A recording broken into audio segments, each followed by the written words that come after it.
TDC Flange machine. The machine uses fly cutting, adding servo motor to make the cutting speed faster.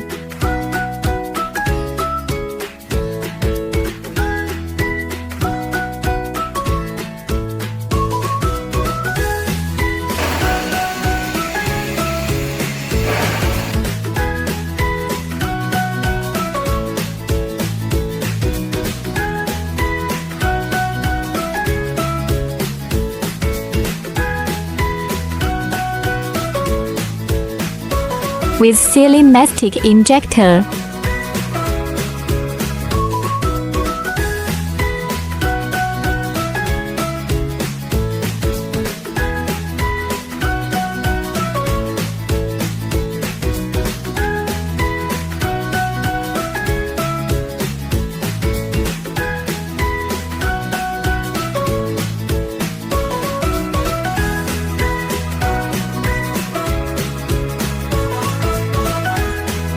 Adopt Gearbox transmission.